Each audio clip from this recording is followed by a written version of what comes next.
Did you ever notice that Al Gore talks the way Warren Christopher looks?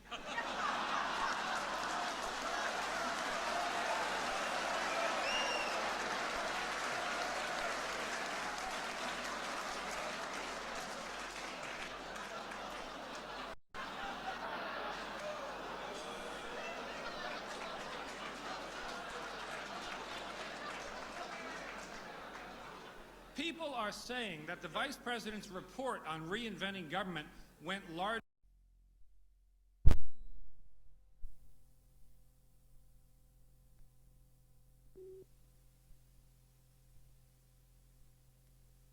Did you ever notice that Al Gore talks the way Warren Christopher looks?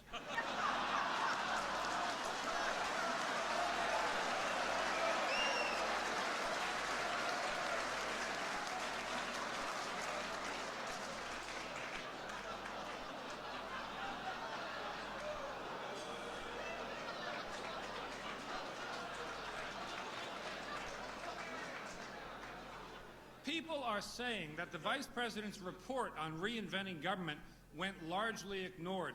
Not true. In fact, the President is moving ahead with what he considered the most important recommendation, replacing the White House chef with a fry rack and a microwave. Vice President Gore wants to make government work more like a business. When you call the Oval Office these days, they answer, "Welcome to the White House. May I take your order?" Now, I am not one to make fun of where anybody comes from, but as I walked into this hotel this evening, I heard a man from Arkansas talking about how he had just put some carpeting in his bathroom, and he said it looked so good he was going to run some all the way up to his house.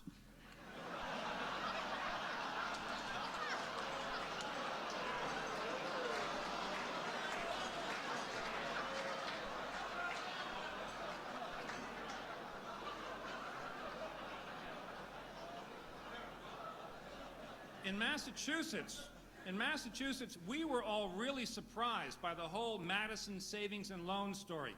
We didn't know Arkansas had banks. Did you see how Mayor Richard Daley out in Chicago almost got in a bit of trouble last Tuesday? They said he voted twice for Dan Rostenkowski. He proved he was innocent, though. Turned out it was his father who had voted.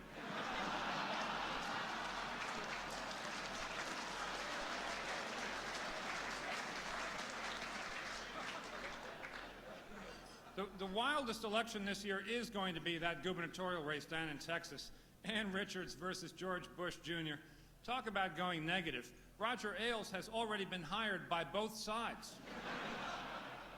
Did you see that TV show Unsolved Mysteries the other night? They featured a guy who was pronounced dead and then revived. And they asked him, "What's it like to be dead?" And he said, kind of like listening to a long speech by Robert Byrd.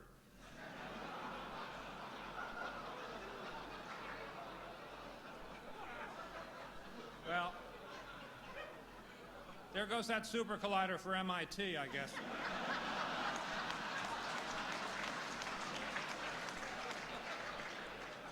I understand that Bob Dornan is reviving his attempts to make English the only official language for all governmental acts.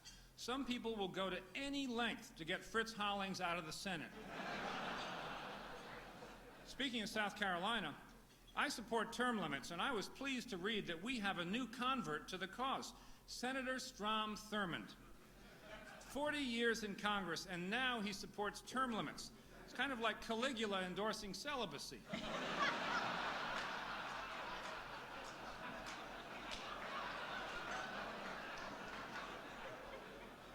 To quell any rumors that my appearance here tonight might occasion, I want to disavow any talk of my seeking national office. As then Senator Gore said back in 1992, I have a young family that I want to spend time with, and I have vowed to serve my full term if re-elected, just as Governor Clinton did in 1990. I am curious, though, about what we Republicans need to win the White House in 1996. I was talking today to someone who knows a lot about presidential elections, and he said that we should field a candidate with the warmth of a Phil Gramm, the even-tempered disposition of a Bob Dole, the brevity of a Jack Kemp, the sparkle of a Dick Cheney, the compassion and tolerance of a Pat Buchanan, the diplomacy of a Bill Bennett, and the oratory of a Dan Quayle. I thought about that for a minute, and I said, "Are you sure that's what we Republicans need, Mr. President?"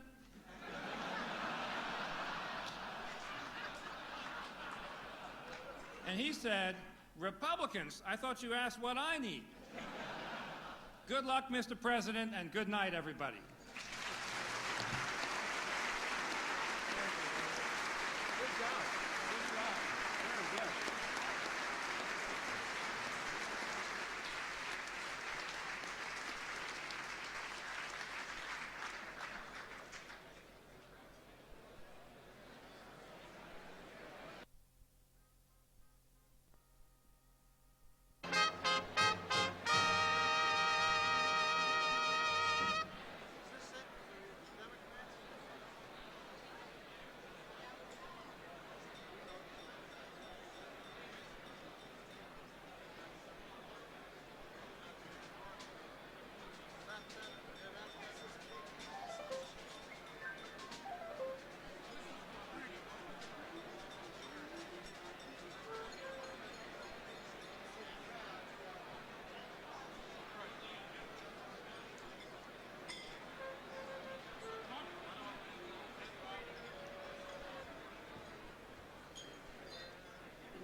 Mr. President, Mr. Ron Ostro of the Los Angeles Times, producer of the Democratic skit.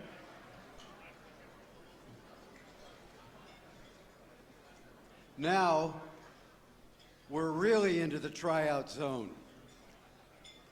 After 12 years off stage, the Democrats have been rehearsing at the White House for over a year.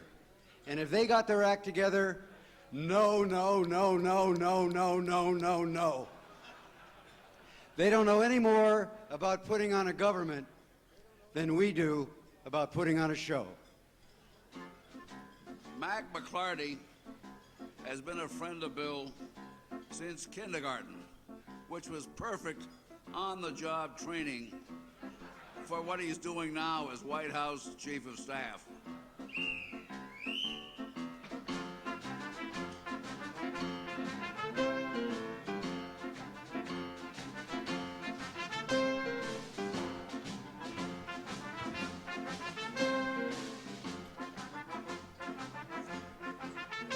Oh, my name is Mac McLarty. I'm the leader of the band of brilliant boomer razorbacks who've come to save this land. We deal with every problem that comes in through the door. And when we solve one crisis, we start a dozen more. And when we solve one crisis, we start a dozen more. We're loyal to each other, no long knives need you fear. Unless your name is Zoe Baird or Nussbaum or Guinier. We've got our foreign policy with Christopher and Lake. They fear no foreign enemies, Strobe Talbot makes them quake. They fear no foreign enemies, Strobe Talbot makes them quake. Ho! Moynihan is chairman now and Rusty's on the lam. That damn fool Janet Reno, she's indicting the wrong man. Your publishers want taxes cut, you claim that was the deal. If you don't get religion quick, you can't deduct this meal. Ta-da-da-da, da-da-da-da, ta-da-da-da, da-da-da-da, ta-da-da-da, da-da-da-da. If you don't get religion quick, you can't deduct this meal.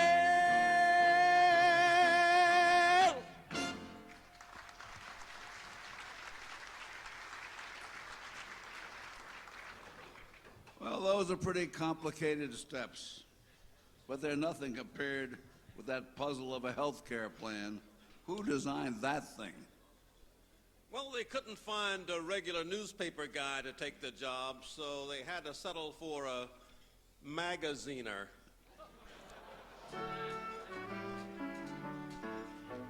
My name is Magaziner, I make no bones. Some people say our plan is just dry bones. So now I'm gonna lay it out in bare bones. It's Hillary's health care plan. Got rationing connected to the foot bone, and price controls connected to the leg bone, tobacco tax connected to the lung bone, and regulations just above the arm bone. The universal coverage is the neck bone. The tough employer mandate is the head bone. We'll do away with AMA sawbones. That's how we'll solve health care. All the people got bones, got soup bones, and Republicans all got chicken bones. Seems like everybody got bones, funny bones, but Hillary's are the best bones of all. Cooper's bones is nothing but a wishbone. We wouldn't even attach it to a tailbone. The Graham plan doesn't have to be a backbone. The Chafee plan's no bigger than our toe bone. The Michael plan is really just a dog bone. The thing that we can do the best is jawbone. That's how we'll solve health care. Them bones, them health bones, them healthy best bones are Hillary's bones. She'll go to Congress and jawbone. That's how we'll solve health care.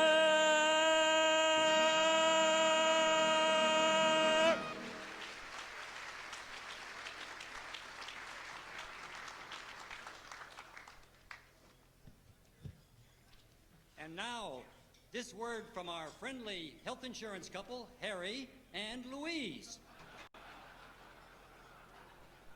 Harry and Louise. Harry and Louise. Louise, what's this I hear about us changing sides? Now we're for the Clinton health care plan? Harry, they made me an offer I can't refuse. I shift or I croak in the next commercial. Only one person could be responsible for that. Hillary Rodham Clinton.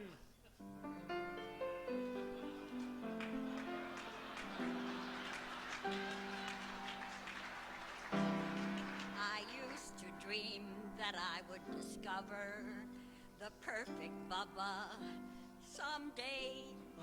I thought I'd recognize him if ever he passed by my way. I always used to fantasize he'd be one of the Reagan kind of guys, with a mind that's bright and a will that's strong, which goes to show how I had it wrong. 'Cause along came Bill, who's not my type at all. He always seemed to dread that he would get ahead. His aimless gaze, his saintly ways were not the kind that you find in Yale Law School.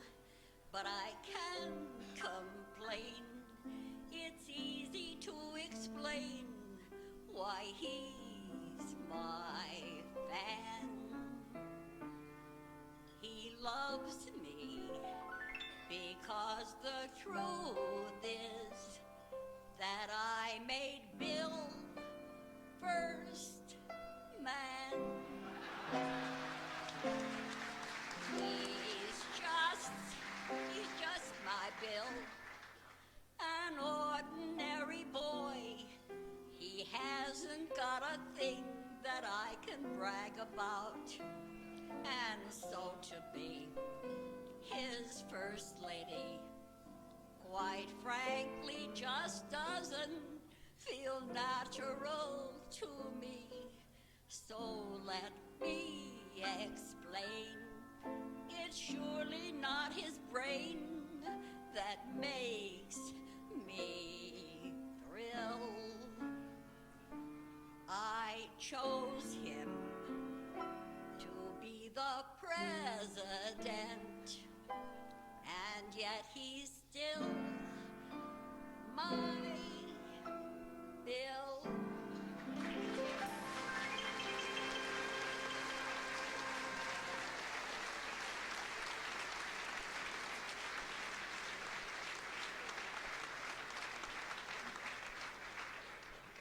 Think what that woman could have done if only she had married well. Do you think she'll get a second term? Only if the Democrats can carry California in 1996, and they're already trying. It looks like Lloyd Benson is raiding the Treasury to help. California, here we come, bearing bucks from Washington. You need it, we've seen it, it's no mistake. Each morning at dawning, who knows if you'll shake or bake. 1,000 newsmen taking notes makes us grab our hats and coats. We're panning for electoral votes. California, here we come. California, here we come. 'Cause you know that I ain't dumb. With FEMA, we'll seem a great bunch of guys. That Gladys will get us every vote that money buys. Our Gallipo was looking frail when those checks went in the mail. Now we're off the Richter scale. California, here we come. California, here we come.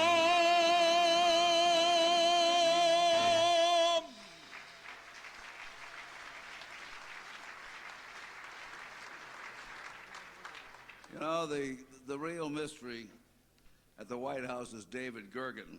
They say he's got subpoena envy.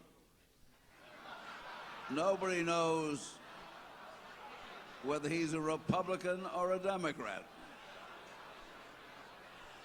Let's see which one he'll be tonight.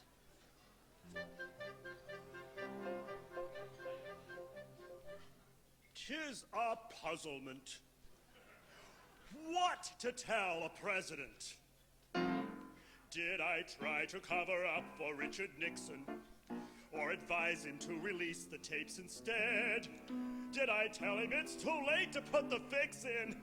I can't remember everything I said. It was easy working with a pro like Reagan. Always read his cue cards just the way I wrote them. But while Bush was possibly a deeper thinker, when he spoke, it was impossible to quote him. When the Clintons started begging me to help them, and the GOP no longer was in charge, I decided, what's the difference? It's the White House. I'll just call myself a spin doctor at large. There are times I almost think there may be only one way left for me to go. After 4 Republicans and now 2 Clintons, could I go for Ross Perot? Oh, no! With my scintillating mind, I often find that I am easily ignored. Very quickly they got tired when I was hired to put a spin on Jerry Ford. I don't worry, lose or win, the whole point is to be in. So when they said, come save the day, and so forth, I said, Hillary, count me in. I'm first doctor of the spin. For whoever is in power, I will go forth. Now I'm stuck down in the basement all alone, and the 20-somethings will not talk to me. When I can't get Stephanopoulos on the phone, should I look for steady work at ABC? But 'tis a puzzlement.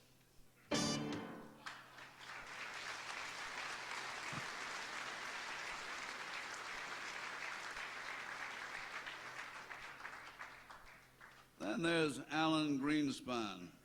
He's always been a Republican, and you should see the way the White House rolls over for him, like Leon Panetta. Have an egg roll, Mr. Greenspan. Have a wonton, have a chopstick, have a chair. Have some soy sauce, Mr. Greenspan. Anything we have or we don't, we'll be glad to share. Have a tax, have a fee, have a farm subsidy, have a cut or 3 or 4. REA, ARC, TVA, XYZ, anything you want is yours. To the front row, Mr. Greenspan.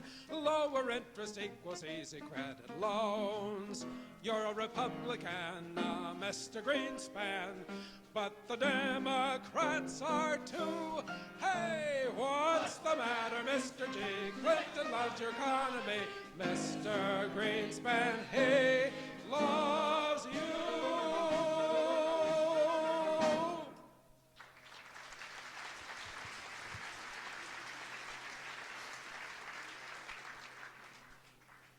Who or what is that? That is the embodiment of justice, our Attorney General, Janet Reno. Your government has spent billions to fight crime. And just look at our streets. I know justice is blind, but what was J. Edgar Hoover doing all those years?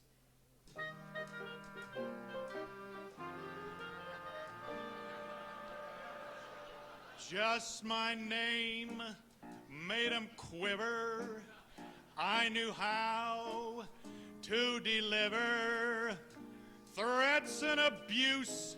It all was a ruse. I was walking round in women's underwear.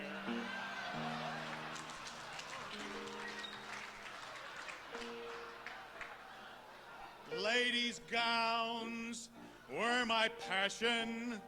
As an agent of fashion, by day I was straight, but when it got late, I was walking round in women's underwear.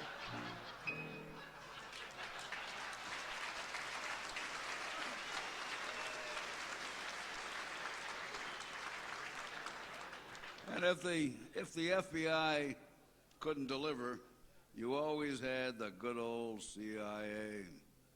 And now it turns out that the CIA was infested by Russian moles.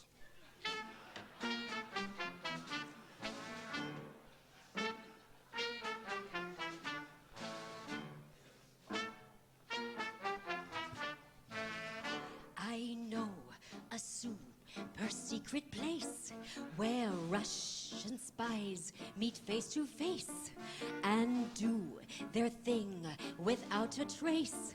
It's called Langley Hideaway. If you really want to laugh, then you can take a polygraph and they will make you chief of staff, so you can snoop there every day.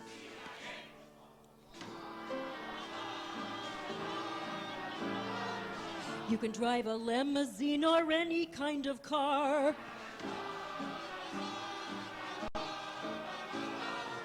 No one says a word if it's a fancy Jaguar. And you can buy a house that costs $500,000. You've got it made. You've made the grade. It takes no skill. When moles invade your enterprise and pack the place with Russian spies, it hits you as a big surprise right at the Langley Hideaway.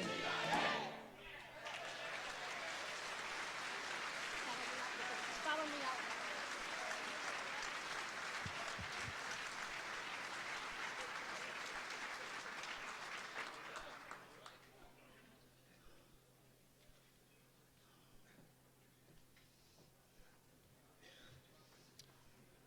Anybody here tonight want to buy some vacation property? In the Ozarks? There'll be no whitewash of Whitewater here. We're going to audition that Arkansas slicker, Jim McDougal.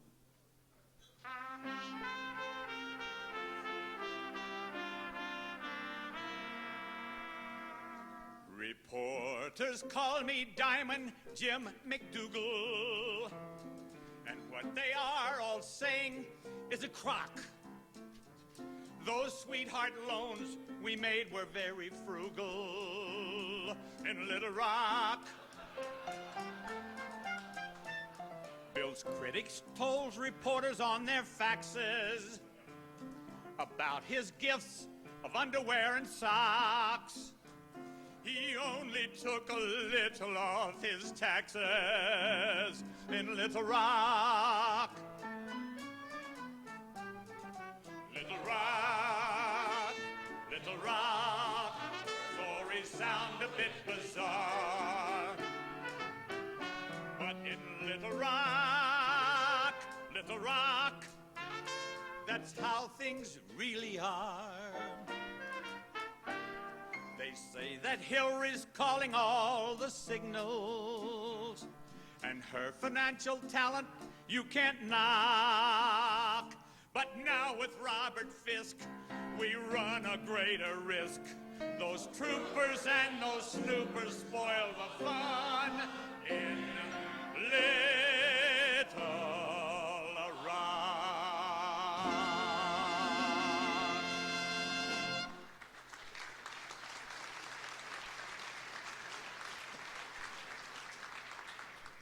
Speaking of troopers, how are things with the troops?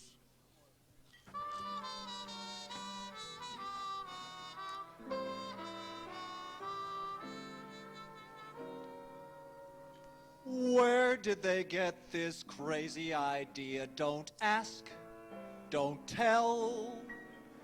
They're gonna make a regular fella's life sheer hell. If nobody asks and nobody tells, then who's to say? How do we show so people will know we're not that way? Don't grab me if I slip. Play safe, give me a shove. Quit praising my marksmanship. People will say we're in love. Don't drink from my canteen. Don't hand me my dress gloves. Some creep will ask, what's that mean? People will say we're in love. Don't crouch too close to me when bombs are bursting above. Under this new policy,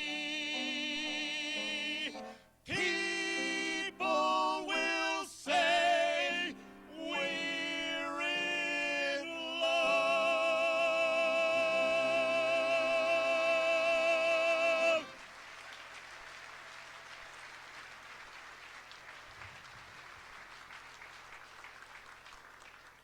You know, we've auditioned all these people, and I haven't seen anyone yet who can play the leading roles for the Democrats.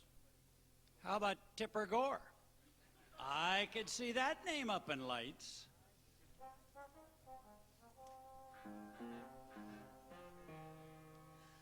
Look at Hillary Rodham Clinton and Ruth Bader Ginsburg.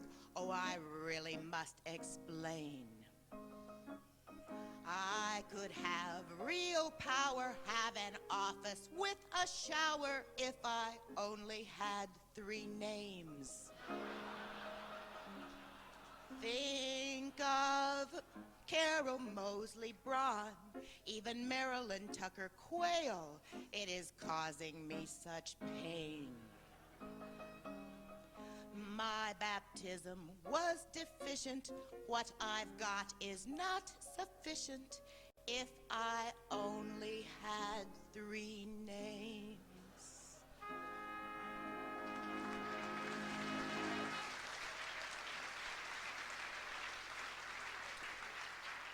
She's terrific, terrific. But can we put her stiff of a husband on stage? 204 pounds of bore. That's our big old Albert Gore. I get a load of robot Al tonight. You reporters have missed the story as usual. I'm the new Al Gore, and I'm here to lead a band. Oh, my name is Albert Gore, boys, and I come from Tennessee. I'm the hottest dude in Washington. There ain't no flies on me. Oh, reinventing government, I do it with no strain, 'cause the information highway makes a detour through my brain. Oh, I work my buns off in my job, but when the day is done, that's when me and my partner get out and have some fun. Old Bill loads up the pickup truck of AstroTurf renown. He says he'll find some action, and he never lets me down. Nah.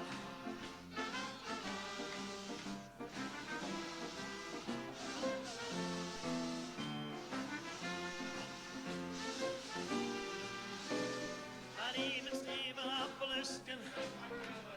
Yeah, when the press is watching, I'm as careful as can be, and I'm always very sober when making policy. But turn me loose on Larry King to kick old Ross's tail. I'm the swingingest vice president you've seen since Danny Quayle. Da-da-da-da.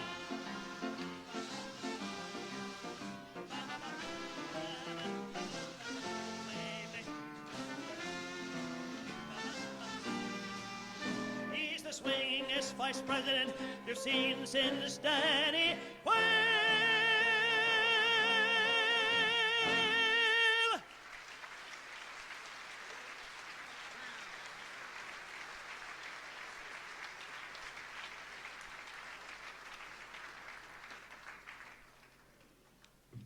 Replying for the Democrats, the Vice President of the United States.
Can I finish?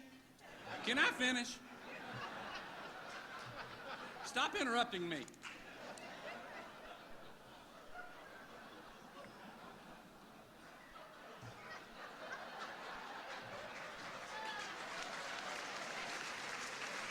Can I finish?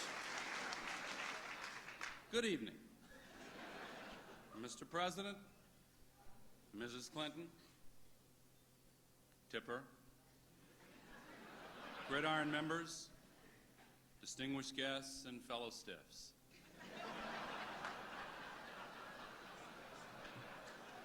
Despite what you might be expecting, I won't bore you this evening with a lot of plodding details about our global environment or the information superhighway or reinventing government. Tonight I'm going to bore you with my humor.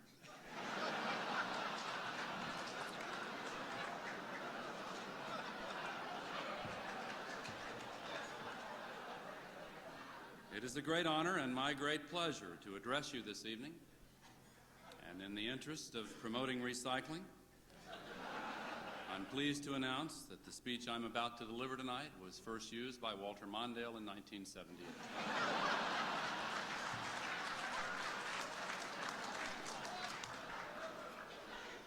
The truth is, I've been working on this speech for weeks, trying to make it more spontaneous.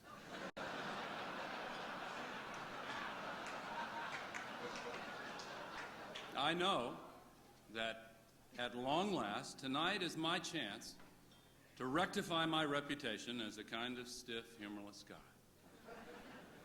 If you're ready for it, this evening I'm prepared to break out of my confining, miscast image to show the world that Al Gore can be a loosey-goosey, wild, and crazy guy.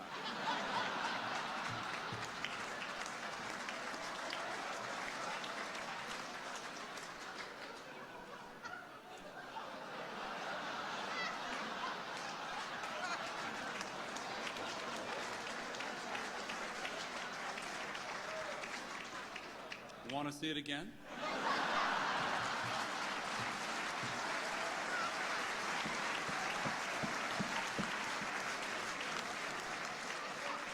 I know the jokes by now. I've heard just about all of them. Al Gore is so stiff, racks buy their suits off of him. If you use a strobe light, it looks like Al Gore is actually moving. Al Gore is an inspiration to the millions of Americans who suffer from Dutch elm disease. Al Gore is so boring, his Secret Service code name is Al Gore.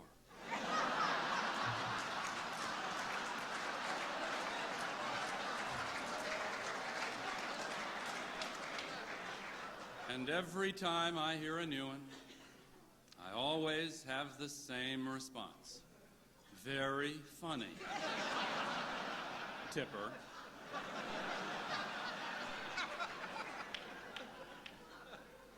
So, in an attempt to escape that demeaning ridicule and reclaim my dignity, I ran for vice president. I accepted Bill Clinton's offer with his assurance that ours would be a real partnership, and it has been. So when people ask me what it's like being number 2 at the White House, I tell them she seems to enjoy it.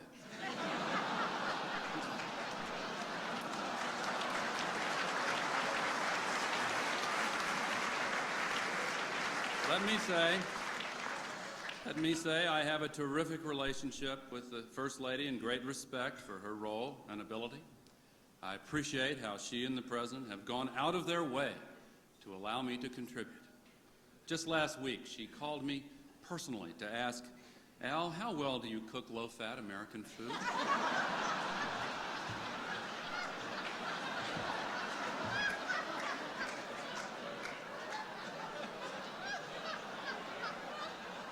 But my greatest contribution to this administration may well be in my capacity as President of the United States Senate.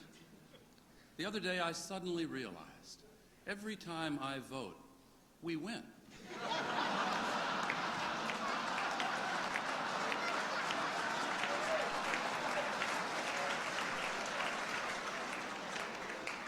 For far too long, the vice presidency has been the object of ridicule. But each day, I'm reminded anew of the important nature of my job. Just a few feet down the hall from the Oval Office is the celebrated square office of the Vice President.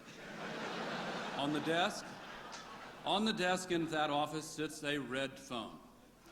And I know that at any time, I can reach for that phone, pick it up, and immediately be put on hold. There's the thrill I get whenever I travel on Air Force Two, looking out the window and seeing that guy give the propeller a good hard spin.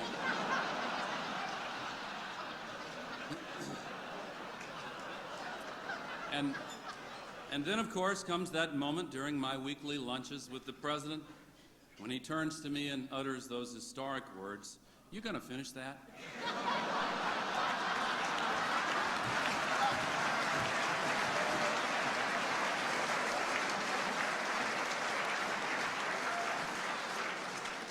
In the past year, I've taken on the environmental and technology issues that will affect every American in the next century. Because as Vice President, it's only natural for me to be thinking about the year 2000. I would be less than honest if I didn't admit that running for president one day would fulfill a dream, my father's dream. It's no secret that I ran for president in 1988, although it seemed like a secret at the time.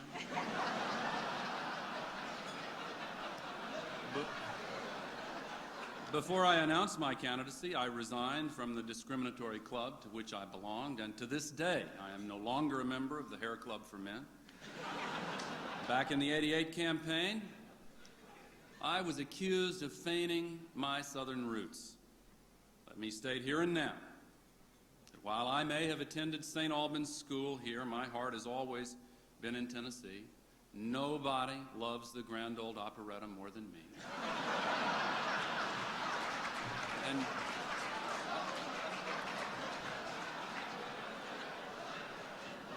speaking of Southern culture, a few weeks back, I too heard the president mention something about AstroTurf in his pickup truck. I thought it was a very clever line, Mr. President. But let me remind you that I'm the baby boomer on this ticket who admitted to using real grass.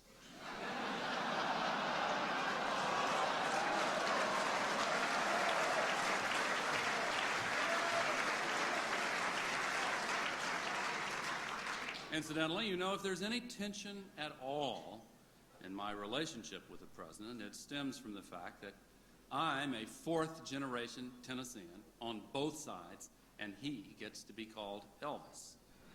But I'm well aware, Mr. President, that my political career hinges upon your success. That's why I'm hard at work on my new book, Career in the Balance.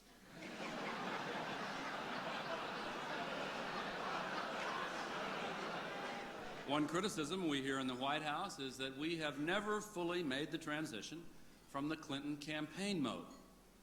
But I'm here to say we've proven them wrong. We're now clearly in the Dukakis campaign mode.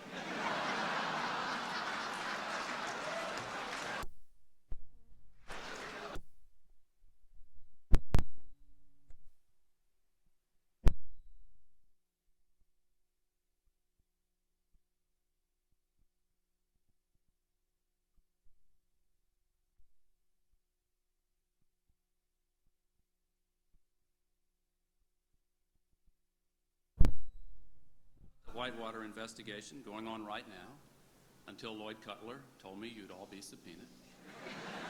But to be honest, there's a lot I just don't understand about this Whitewater matter. Now let me see if I can get this straight. They're investigating a real estate deal where the president lost a ton of money 15 years ago. What's next? An investigation to see if the Carter campaign rigged the 1980 election? But that's the way it is on Capitol Hill these days. It's so cold, people are huddling around Bob Dole for warmth. And things must be pretty bad if George Mitchell is actually leaving office with the thought that he might prefer spending his time with George Steinbrenner and Marge Schott.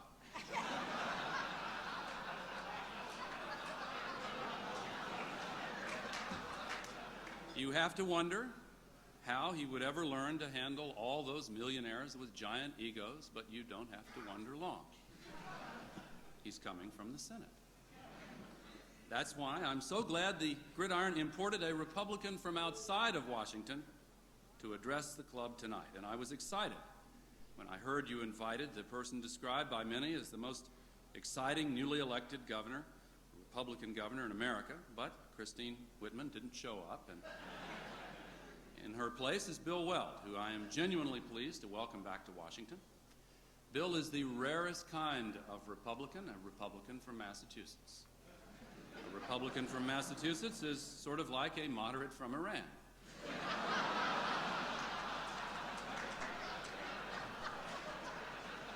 Nevertheless, he managed to get himself elected. Of course, he had a small advantage in that race. If you remember, his opponent virtually was a moderate from Iran.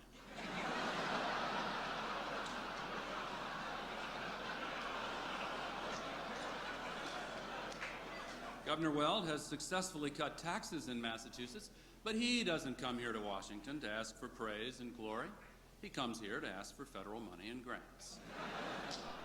You know, there's so many effusive editorials about the work Bill Weld is doing in his home state. I'd like to say I've read them all, but who has time to read the Wall Street Journal every day?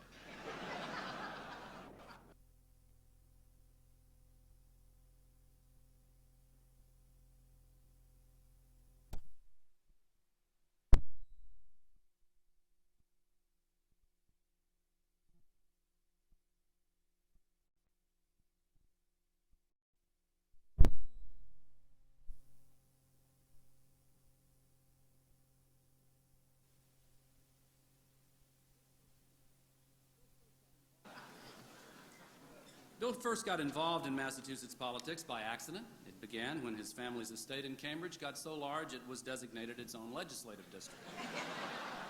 I actually met him many years ago, although I'm sure Bill probably doesn't remember it.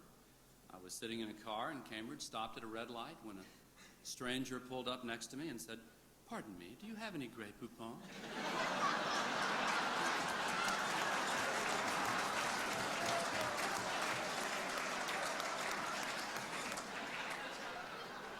Like Bill, I know what a privilege it is to address the Gridiron. I'd like to thank your president, Walter Mears, for his introduction and for signing the delivery receipt. Thank you for the great sacrifice you made to be here tonight, Walter. I know the Red Sox have a spring training exhibition game tonight. Anyway, Walter, I am glad to be back here. Back where I grew up, it was every child's dream to one day address the Gridiron Club. I know it sounds crazy, but that's how it was at the Fairfax Hotel.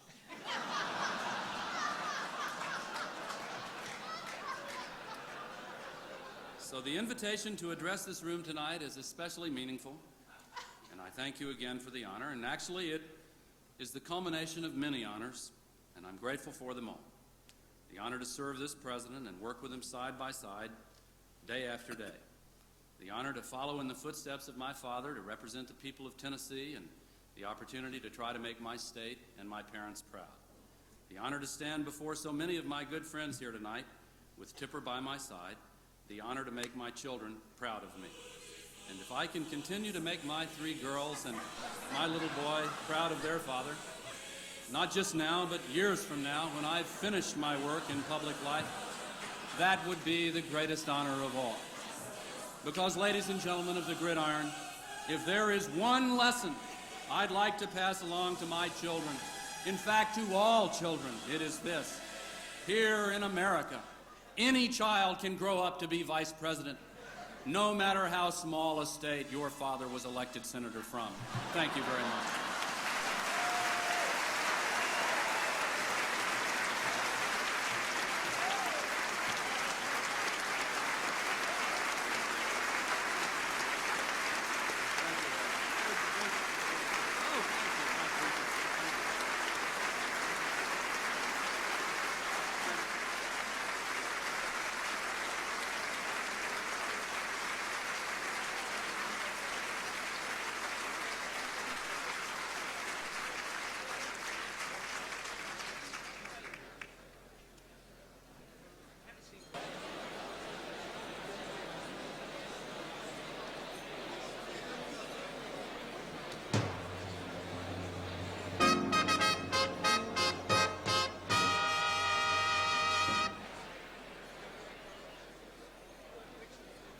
Mr. President. Miss Susan Page.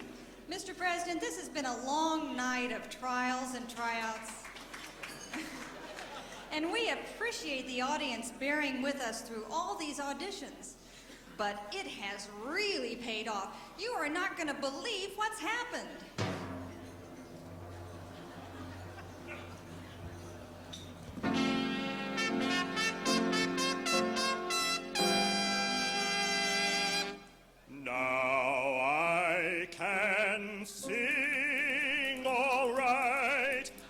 To sing all night, I finally got a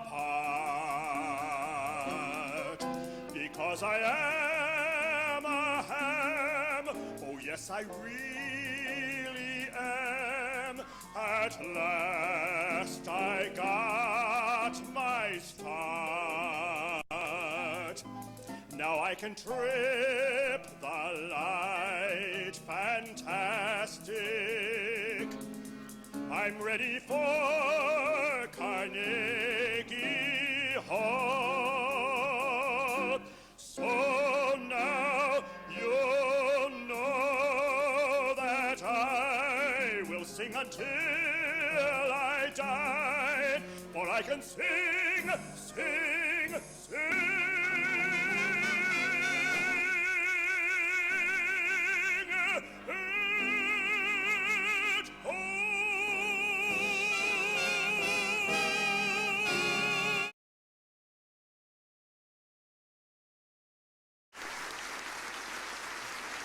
Thank you very much. Thank you.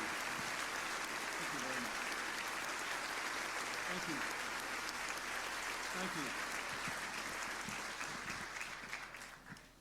Thank you very much, Mr. President. Last year, when I got up here, it was so late, I said I'd been here so long I was hungry again. Tonight, as I hurtle toward an older life, I'm just looking for the nearest bathroom.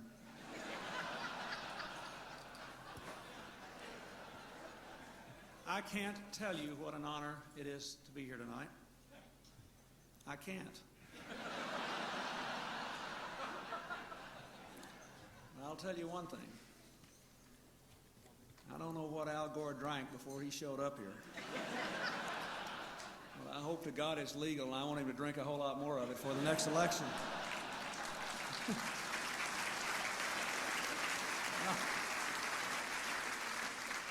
And I thought Bill Weld was pretty funny for an uptight elitist. I mean, he was pretty brutal about my state, but actually we have more in common than he thinks. I mean, his ancestors came over on the Mayflower and landed on Plymouth Rock. Mine came to Arkansas in a Plymouth pickup and worked for Mayflower Van Lines.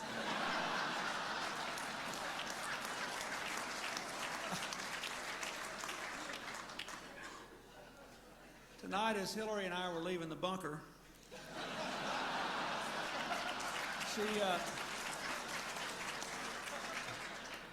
she said, you know what everybody there is going to be thinking about, don't you? Not health care, not welfare reform, not even crime. They've just got one thing on their minds, and it's up to you to deal with it. They want answers, and tonight is the night. So despite contrary advice from Lloyd Cutler, I want to make full disclosure and talk about how I got into this white tie.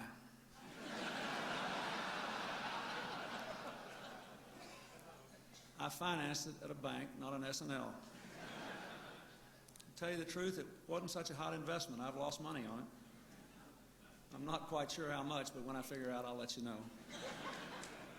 And I'm damn sure going to take a tax deduction for it. I don't really mind getting misquoted about Whitewater, but the health care thing does bother me. What I really said about health care was that I was for universal health care for everybody in America except Harry and Louise. They're on their own.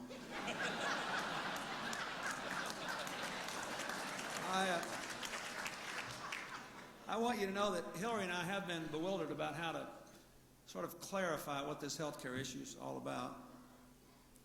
You get a bunch of wonks together in a 1,500-page bill, and then you're just stuck with it. So, but we've come up with an idea or two. Some of them may never see the light of day, and in a minute you may see why. But I want to show you something just as evidence of our incredible struggle to clarify what this is all about. Normally I wouldn't show this to all these press people here tonight, but Walter Mears has promised me that everything tonight is off the record, and I really trust all of you so much. So if we might, could we go to the videotape up there?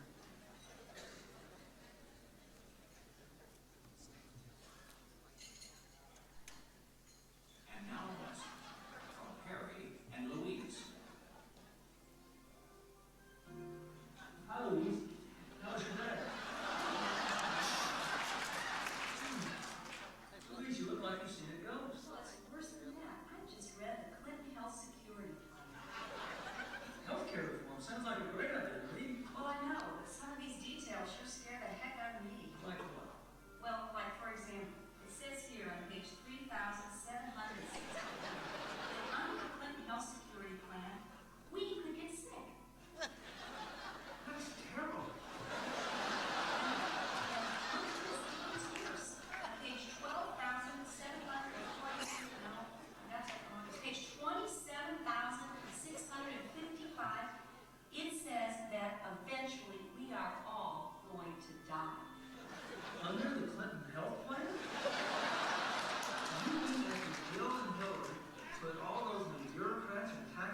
You're so frightened. All my life. There's got to be a better way.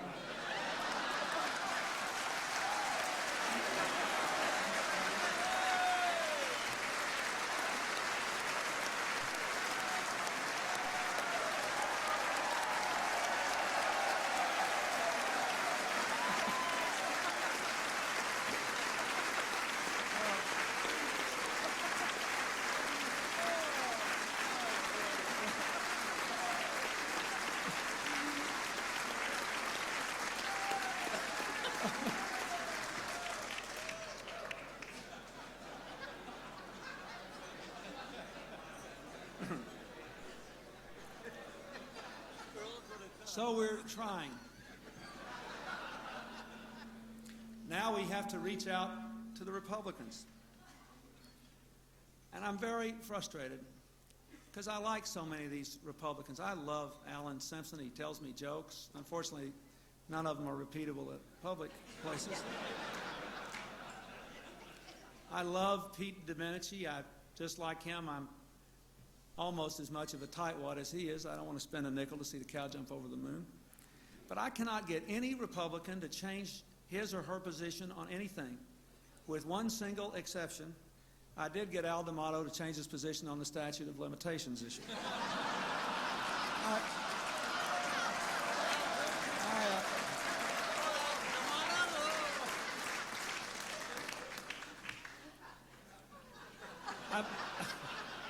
I keep thinking welfare reform will give me an opportunity, to really reach out. The other day, the Prime Minister of Ireland, Albert Reynolds, was here. He's a marvelous man. And we're riding up to the Capitol, and I'm asking him for all kinds of advice about how to work with the opposition. And he said, well, I think you've got a real opportunity with your dole reform. I said, what? He said, your dole reform, the dole. And that's what the Irish call welfare. I got to thinking about it. It had a good ring. How many times have you heard me say all across America, we've got to end dole as we know it?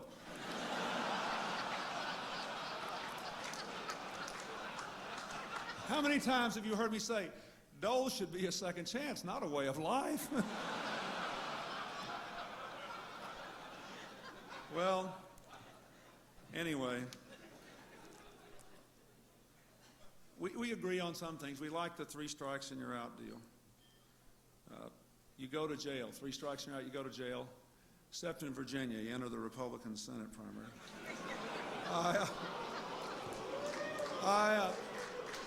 I do want you to know this. I never knew Zachary Taylor, and I don't think that we should exhume his body again. But I do think there should be hearings on Whitewater, as well as on all the money Harry Truman lost in that haberdashery before he became president. If you think that ad works, we'll be taking collections to put it on television right here after the dinner. Let me thank President Mears and the Gridiron Club tonight for a night I will long remember. I laughed at Bill Weld, and I laughed at Al Gore, and I laughed at Walter Mears gigging me in the beginning and all the skits in the middle. Proverbs says that a happy heart doeth good like medicine. Maybe even I can convince my opponents to include humor in their health care coverage.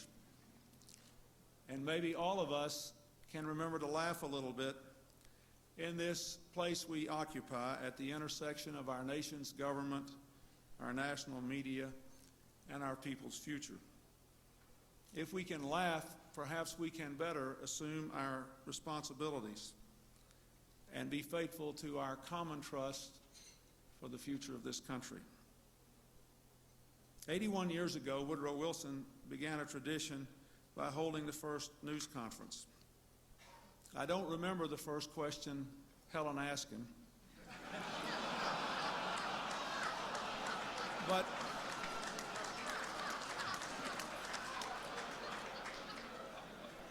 But I am quite sure it was a worthy one. And so tonight, I thank you for your toast to me. I I thank you for your devotion to our country. I ask that we all remember our common obligations. Good evening.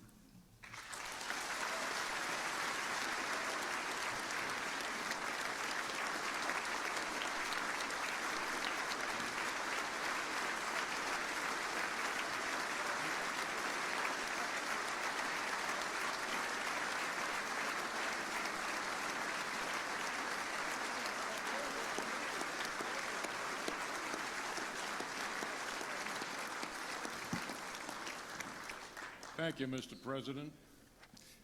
Now to conclude our evening, please join the senior singer of the Gridiron Club, Adon Phillips, as he leads us in singing Old Lang Syne. Afterward, please remain at your seats until the President and Mrs. Clinton have left the room. Thank you.